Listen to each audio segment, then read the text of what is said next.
Okay, great. Thank you, everybody, for sticking around. Welcome anybody that's new to this session. Next, we'll hear from Allan Campopiano. He's going to teach us about machine learning in the warehouse with Python and Snowpark. Before we get started, a little bit about Allan. He is the data scientist at Deepnote. And one fact that I found fascinating is previously he did electrophysiology research analytics at Brockton University. I have no idea what that is. I'm intrigued by it. So at the end of the session, I'm for sure going to ask you about that. So with no further ado, Allan, the floor is yours. Thank you. Okay, thank you so much. I really appreciate that. It's a real pleasure to be here. I'm excited to talk about Snowpark, and boy, it'd really be nice to meet you all in person one day. But anyway, here we are, machine learning in the warehouse with Python and Snowpark. So a little bit about me. I think this was covered briefly, but I'm a data scientist at Deepnote. I like to say it's my job to learn new things and meet new people. And so here I am. I love designing statistical software. I've been doing that for something like over 10 years now. And I learned how to do that based on my studies in cognitive neuroscience. So as mentioned, I specialize in EEG or electrophysiology methods. And actually in those laboratories, well, that's how I learned how to code. And that's how I fell in love with programming and all things data. Okay, so today we're talking about Deepnote and Snowpark, in particular Snowpark. So Deepnote is a collaborative data science notebook. You'll get to see that by example because I'm going to run through a live demo, but we're really going to focus on this new Python library from Snowflake called Snowpark. And I'll show you how it solves some really interesting use cases for data scientists. To give you a little bit of the lay of the land, what we're going to do in the live demo and what I'm going to cover, well, there's this whole set of, this whole pipeline here, the set of transformations, some prototyping, and some training and deploying. And basically what I'm going to do is I'm going to take this data set, which is a telecommunications data set. It's not that important that you know what the data set is, but just to give you some context. We're going to take that data set from this raw Parquet file. We're going to clean it up and split it into different tables using Snowpark. So that's the data transformation stage. Then in the notebook, in Deepnote, we're going to do some exploratory data analysis, and we're going to prototype that model as we would if we're a scientist, a data scientist. And that telco data set that we end up with, well, on top of that, that's what we're going to use for machine learning. And actually, after we're done prototyping it, that's where the real magic happens, because I'll show you how you can actually train and deploy that model on the Snowflake side using Snowpark. Okay, and actually, because we don't have that much time in this presentation, I'll be starting us from the EDA and prototyping stage. So I won't bore you with all the data transformation things you can do with Snowpark, but we're going to start a little further on down the pipeline. Okay. So what will we be learning? Well, we're going to learn how you can use Snowpark to write SQL without actually writing SQL. And I realize that's a rather cheeky sentence, but I'll show you what I mean. We're going to use Deepnote and Snowpark, both of them, to do some exploratory data analysis, a lot of which will happen without actually having to write much code. And the really interesting bit is we're going to learn how to do machine learning without actually moving our data from the warehouse to the notebook and back and forth, or managing our own clusters or anything like that. We're going to just keep using Python, and suddenly that's going to be running on the Snowflake side, and it's pretty magical. And then I'll give you, of course, a demo and share all of the resources with you as well. Okay, in case the demo goes horribly wrong, I have some screenshots just to give you a flavor of how Snowpark works. So this is a code cell, and I've got this session object, and I'm making some pointers to a couple of different tables. One's a demographics table, and one's a services table. And if you look at the third line, right, that is just a join method, and it's joining those two tables on customer ID. Okay. The interesting thing here is that those are actually just pointers to those tables. I'm not actually doing anything using the notebook's memory. So this is all happening, let's say, server side, not local to the notebook itself. And then the last line, I'm just writing those results, that joined telecommunications table, to a new table in my warehouse. So this is all happening with pure Python, and it's all happening, using the notebook as a control surface, but the actual heavy lifting is happening Snowflake side. So this gives you a sense of the Snowpark API here, but we'll see more. What do I mean about EDA, without writing a lot of code? Well, Deepnote actually helps a lot with this, and I'll show you later. But even Snowpark, just on its own, aside from Deepnote, really makes some kinds of EDA, exploratory data analysis really quite easy, because you can see here. So one of the main benefits to using Snowpark, well, it's a Python library, and the main thing here is that they have abstracted this. The main abstraction is a data frame. So you can see here I've got df, and I'm saying dot group by, and I'm grouping by a couple of things, counting some things up, and sorting some things. This is probably very familiar. If anyone here has used pandas or PySpark or DuckDB, you kind of get this idea, right? That you could do some SQL-esque things, but you're using these Python methods instead. This is quite nice if you want to chain together things, or you want to be more interoperable with Python. You have this option. You can also just issue pure SQL as well, but we won't be touching on that too much. Okay, so the main attraction, I think, for me as a data scientist is like, okay, so I'm prototyping my models in my notebook, and I I've done all my feature engineering and feature selection, but it's like, how do I productionize that? Now what do? I have to learn a whole new set of tools, manage my own clusters, maybe switch languages and environments. And not to mention, I have to move my data around all over the place, from somewhere, in the cloud, maybe to my local notebook and what have you. Well, the way Snowpark handles this is they really smooth out that workflow. They say, okay, look, just write your normal data science code in your notebook. And then when you're happy with that code and it kind of works, let's say on a smaller set of data or something, you're happy with it and you want to productionize it, just register that function. And what it does is it takes that function and it says, hey, let's move that to Snowflake's compute. So when you want to train your data or run that function, it will actually happen on their compute and not in the notebook. So this little chunk of code here is the tiny bit of overhead you need to take the code you're already writing locally and just have that run on the Snowflake side. So this is basically moving a function called train churn prediction model to a so-called stored procedure on Snowflake. So this is just a little extra bit. And you can see the last line here, I'm actually using my Snowflake session to call that model, and I'm passing in the telco data set, and it's returning some accuracy scores. So we will actually look at the function train churn prediction model in the notebook soon. But this is the extra little bit that you'll need to productionize your models. Okay, so look at that. We're already at the demo stage. Prayers welcome, please. I will just quickly switch over, if I can find it, to my notebook. Okay, so hopefully you can all see my notebook here. So as I said, we'll be using Deepnote as a control surface for the warehouse. But this is Deepnote for those of you who are not familiar with it. It's a cloud-based notebook for data scientists. I'll give you a quick lay of the land. I've got all my workspaces here on the left. I've got my projects organized into folders. And then I have my notebook in the middle, and then I have my files and my environment and table of contents and things on the right. Okay, so let me actually skip to the section of the notebook that's most relevant. So as I mentioned before, we'll be taking this from, let me hide this UI. We'll be taking this from the EDA and prototyping stage.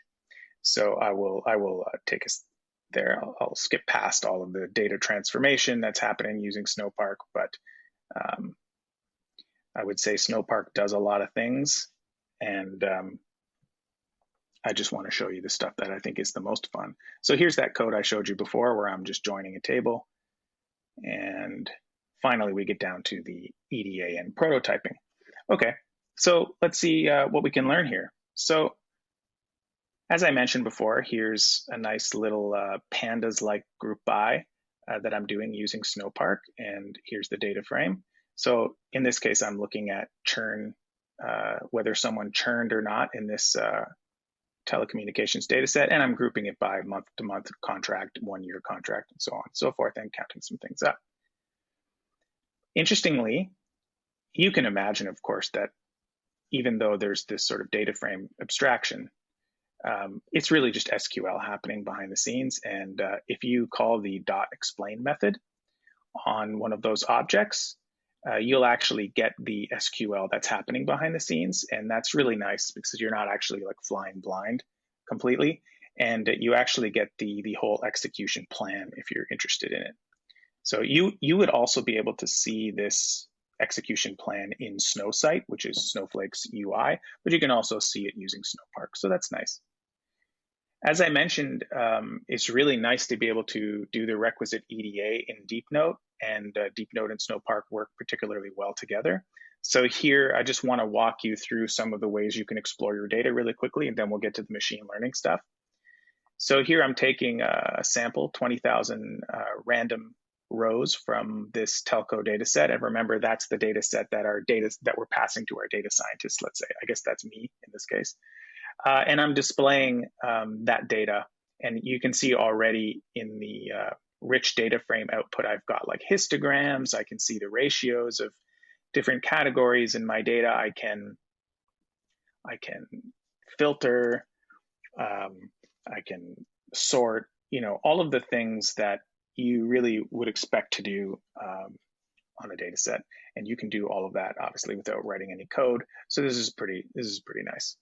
Now, you can also paginate and download that data set as well. So here's the pagination. I just reran the block and download. So that's nice.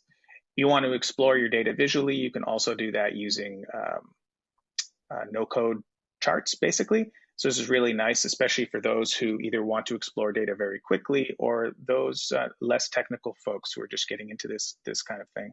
So here I'm doing the same thing that I did with this group by statement, but I'm just doing the chart version of it essentially.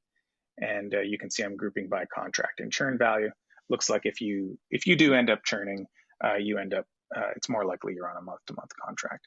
And we can also, explore the data in any which way we want with these chart blocks. Of course, if you want a more complicated chart, there's nothing stopping you from just opening up a Python block and writing Altair or Plotly code or whatever you like.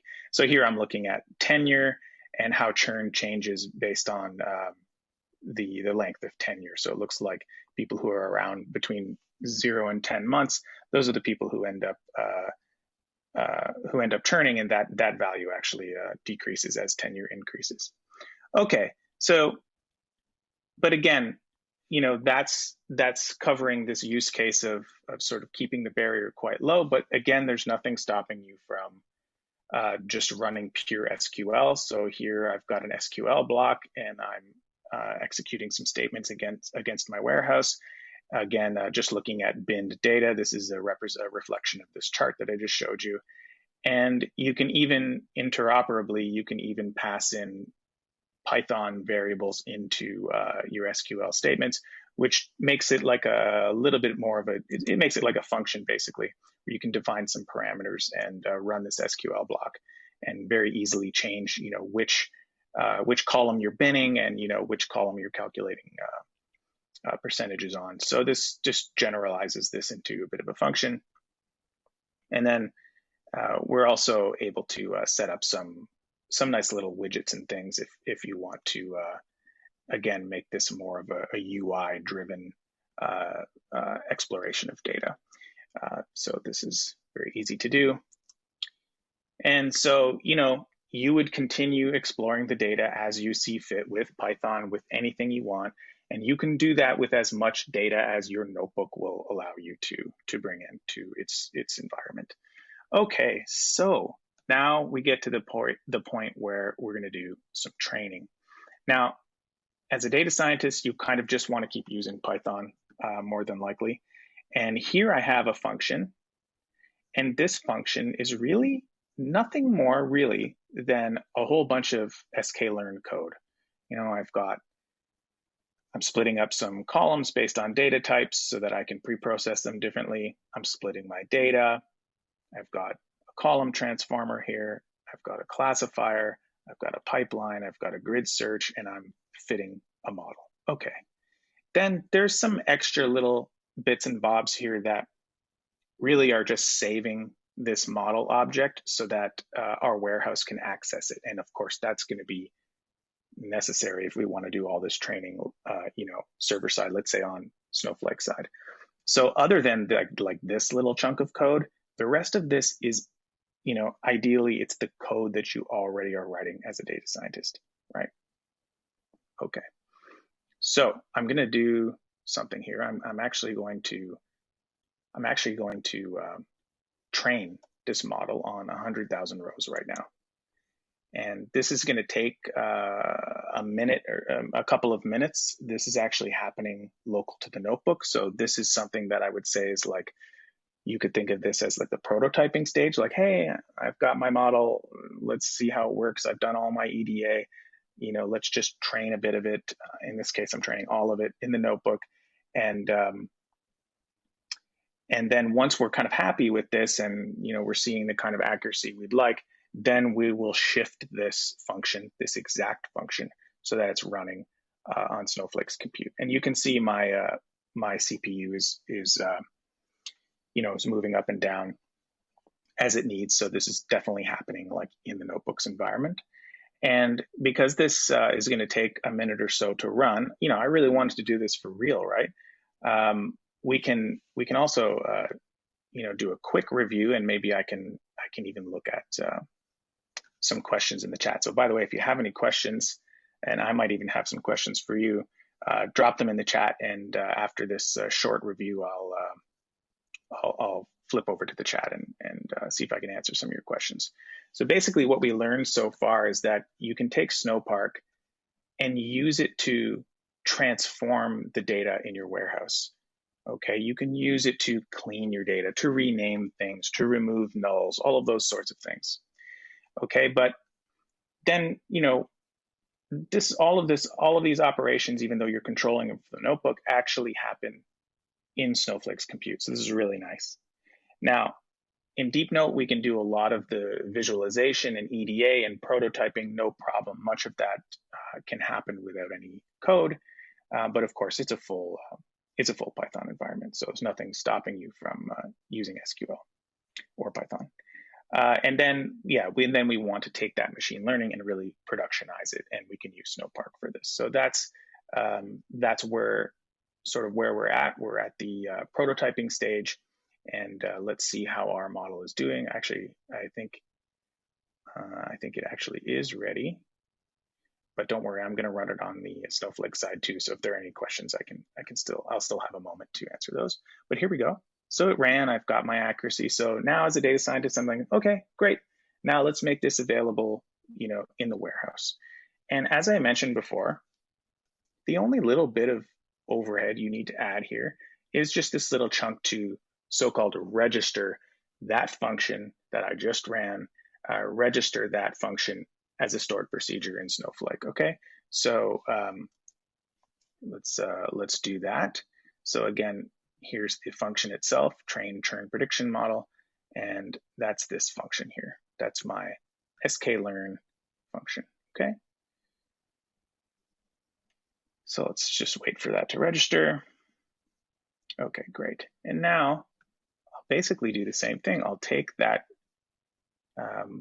function, and instead of running it local to the notebook, I'll run it against this session object with call, and I'll pass in the name of that function, and I'll pass in the dataset. Those are the parameters, and I'll run it. And now the training is actually happening on the Snowflake side. So this is really nice, and we can kind of prove that by looking at the CPU now, which is 0. So while that's training, let me see if I can just go over to the chat and see live demos bold. Yes, I know. This is why I solicited for prayers. Okay. Do you want me to bring those questions onto the screen for you? Actually, I can see them here in the Q&A. Okay, perfect. Yeah. Okay, let's see.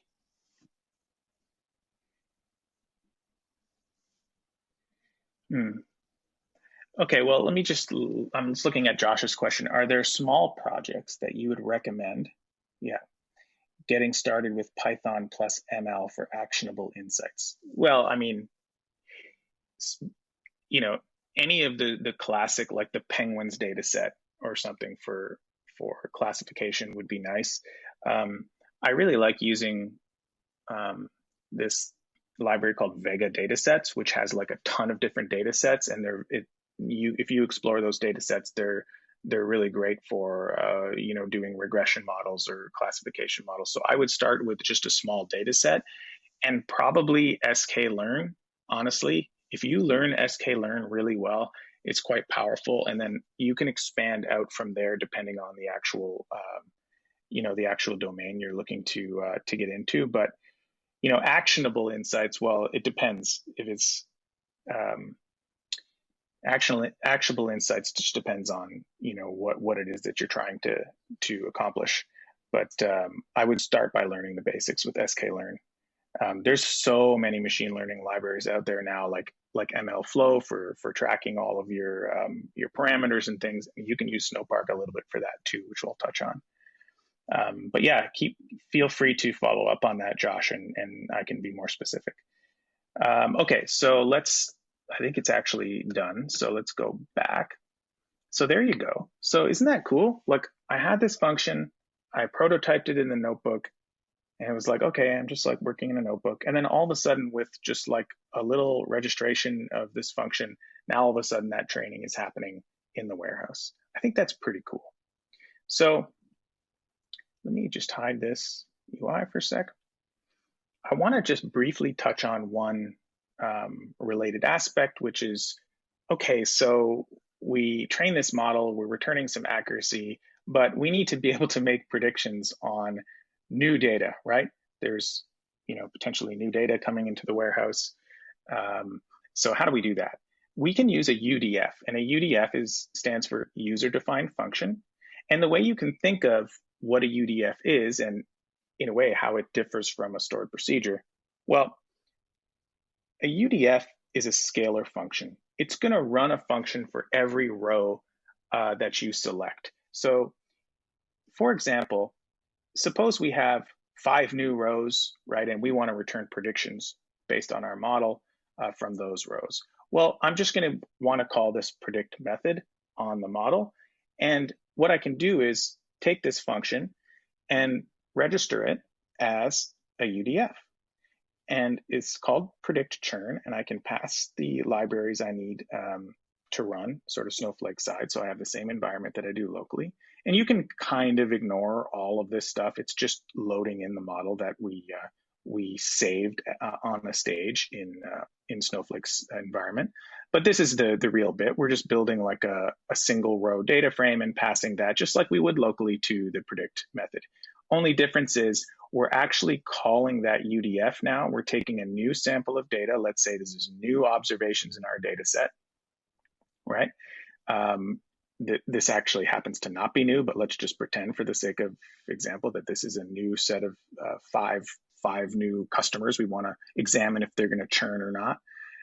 And then what we can do is we can put the UDF inside of a select statement. So this is like the select that you all know and love from SQL. It's just written in a Pythonic way.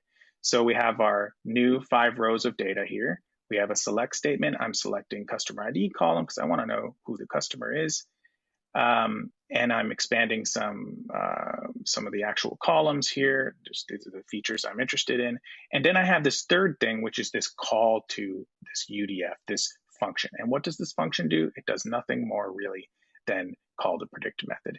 And how does it do that? Well, it calls the predict method on every row that I'm passing in. And how many rows are there? There are 5 rows here. So that's what a scalar function is. It's going to call that function for every row. And I have it here. The results are here. These are all new predictions.